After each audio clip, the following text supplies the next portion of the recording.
Sinulan ng magkakahalong mga komento ang dalawang PBB housemates na sila Carmel at Eliza matapos hindi pumili sa mga housemates sa kung sino ang hindi nagpapakatotoo sa bahay ni Kuya. Nangyari ito kagabi sa episode ng nasabing reality show kung saan ang naging task nila ay pumili ng dalawang housemates na sa tingin nila ay hindi pa nailalabas ang tunay na ugali. Kinakailangan pumili ng solid 6 sa grupong Striving Feathers at ang Striving Feathers naman ang pipili mula sa mga miyembro ng solid 6. Naunang pumili ang solid 6 at ayon kila Sofia, Heath, Caprice at Joaquin, ang pinaka hindi nagpapakatotoo sa Striving Feathers ay sila Princess, Marco, Lela at Miguel. Nang sila Carmel at Eliza na ang magsasalita, buong tapang nilang sinabing wala silang pinipili dahil alam nila na lahat ng housemates ay nagpapakatotoo sa bahay ni Kuya.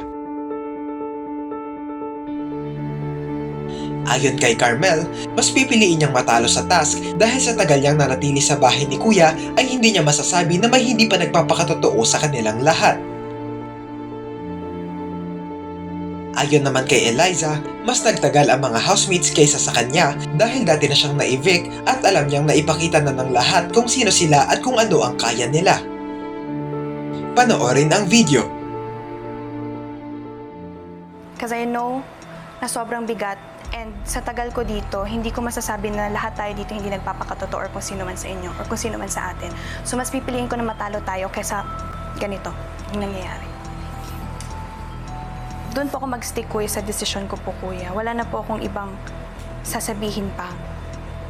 Or kung ano man po yung magiging consequence sa akin, basta wala po akong ibang masasabi. Yun lang po. Wala po akong babanggitin na dalawang nagkukulang sa pagpapakatotoo dito po sa loob ng bahay nyo. Una po, kuya, mas nagtagal na po yung housemates dito kesa po sa akin. At nabigyan po ako ng pangalawang pagkakataon para mas makilala po sila, kuya. At alam ko po na sa 3 months po nila na nandito, naipakita na po nila lahat po, kuya, kung sino po sila at kung ano po yung kaya po nila. Magkakahalo ang naging komento rito ng mga netizens. May mga nagsabi na playing safe umano ang dalawa at sana ay sinunod na lang nila ang task ni Kuya dahil sumunod naman ang iba nilang katim.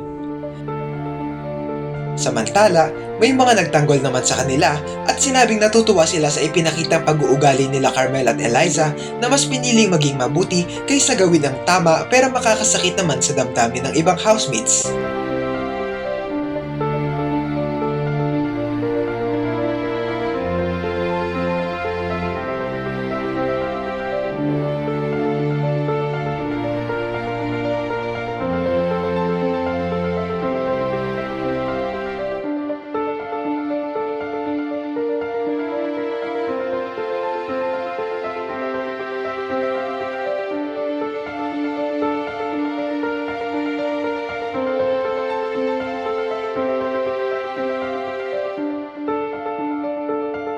Ano ang masasabi niyo rito?